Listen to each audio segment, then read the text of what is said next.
آج میں بھی سوچ رہا تھا، بندے لینڈ میں لگ کے مل رہے تھے، میں سوچ رہا تھا کہ سالشہ تجھے کیوں مل رہے ہیں؟ میرا ایک رشتہ دار ہے، حضرت امام علی رضا کی اولاد میں سے ہے، بالکل اس کی ماں اور باپ دونوں حضرت امام علی رضا کی اولاد میں سے ہیں، دونوں مشہدی سید ہیں۔ اگلے دن مجھے ملا، میں نے کہا کیا کر رہے ہو؟ کہتے ہیں شرف شریف میں ایک عیسائی کا گھر بن رہا ہے، وہاں پہ مزدوری کر رہا ہوں۔ کیا کیا؟ وہ رستہ چھوڑ دیا۔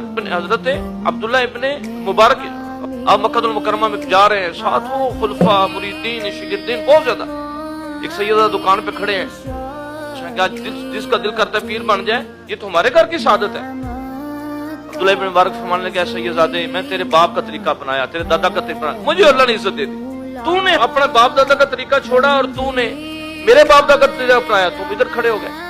رات عبداللہ ابن مبارک سوئے، وہ سیدزادے سوئے۔ نبی پاک صلی اللہ علیہ وسلم عبداللہ ابن مبارک کو فرماتے ہیں، عبداللہ ابن مبارک تو کون ہوتا ہے میری اولاد کو تانا دینے والا؟ وہ سیدزادے کو فرمایا کہ عبداللہ ابن مبارک کو عزت ملی ہے تو میں محمد کی وجہ سے ملی ہے۔